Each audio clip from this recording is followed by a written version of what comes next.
Part of the reason why we have 150 coffees is because we've been listening to our customers over the years.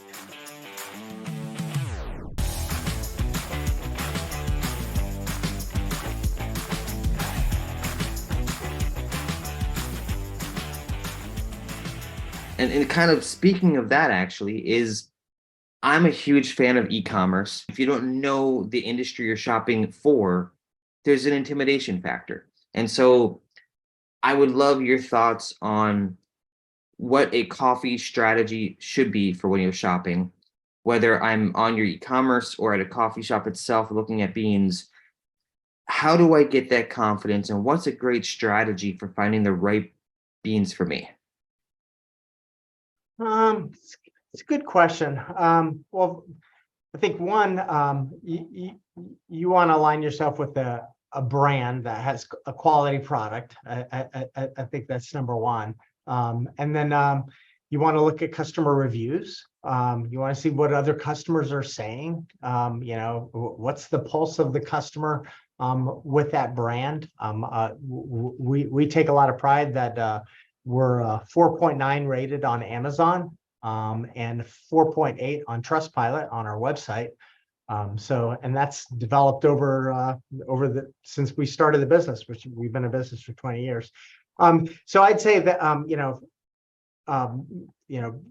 lining yourself with a good company, roasting, the technique of roasting, which is basically cooking. You have to have some talented people behind there. So you want to make sure that that it's a good brand that has the right roasting equipment, that has the right roasting technique and personnel that are doing it. After you've settled in on what brand you're going to be using, then it's a matter of, what type of coffee do you like? We talked a little bit about this earlier, was, what type of flavor notes do you like? What are you looking for? Are you looking for something mild? Are you looking for something, that has berry notes, or something that's lower in acidity? They're just like, for instance, if I came on a site knowing almost nothing, what's a safe way to pick a bean that that I'll probably enjoy? Is there a step-by-step way to do that? Yeah.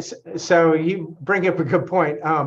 So we carry over 150 different coffees, which is a lot. And we get that question a lot. On our website, we don't have a filtering system. We've seen this, and some sites have, like, what type of coffee do you prefer? So it refines it down. Usually customers will default back to what they're used to or what they're familiar with.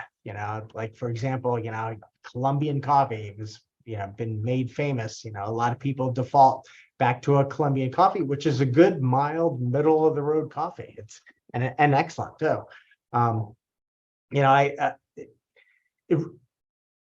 Visiting our website, you really have to have some some preference of what you're looking for.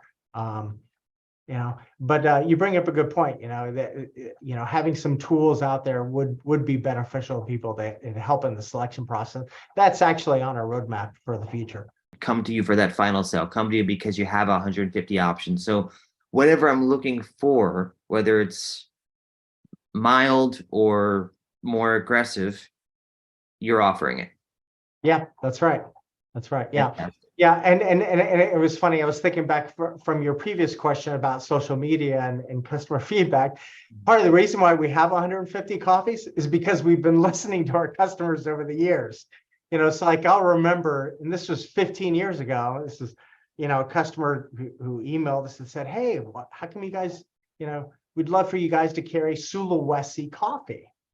Never even heard of Sulawesi coffee, We decided to bring it in, and it took off. It was one of our more popular coffees for the longest time. So we kind of like filled out all the different, the most popular varieties.